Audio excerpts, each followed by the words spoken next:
Hello guys! Andito na naman tayo sa another episode ng The Doktora Inday Saya Diaries. Okay, pag-usapan natin itong nangyari sa bidding ng laptop. Alam ko hindi pa ninyo ito nakakalimutan ang 1.6 billion na anomalya patungkol sa mga laptop na pinurchase sa panahon nitong si Inday Sayad.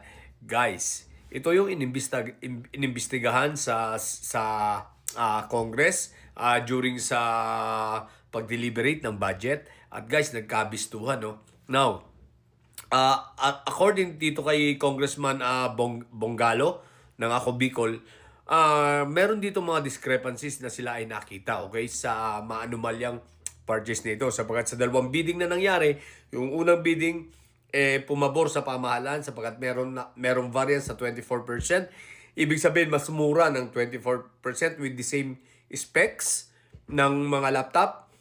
Pero pagdating sa ikalawang bidding, naging 1% na lang yung variance. Ibig sabihin na wala yung 23%. At ang nakakapagtaka rito, nagmahal na yung laptop, bumaba pa ang specs. Ibig sabihin na wala yung quality. At ito ang nakakapagtaka ha, isang bidder lang ang nanalo. Ang tanong, nasan yung 23%? At the same time, bakit bumaba yung specs?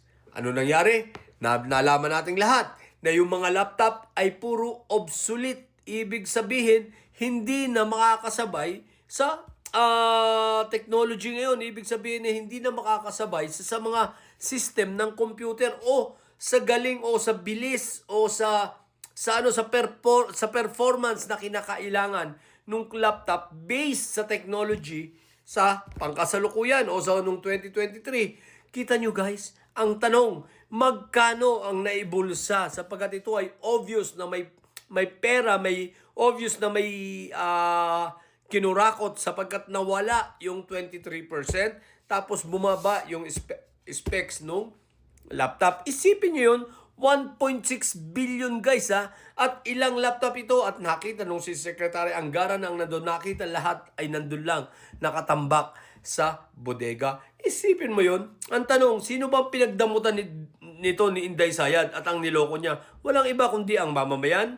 Pangalawa, ang mga guro. Pangatlo, ang mga estudyante. Di ba ga, imbis na yung kinawawa nito ni Inday Sayad yung mga guro at ngayon nagpapanggap siya na siya may malasakit para sa bayan. What the heck? O mga guro, mga teacher namin dyan. Ano na, di ba? Kita nyo naman kung paano kayong niloko ni Inday Lusay na sayad talaga. Isipin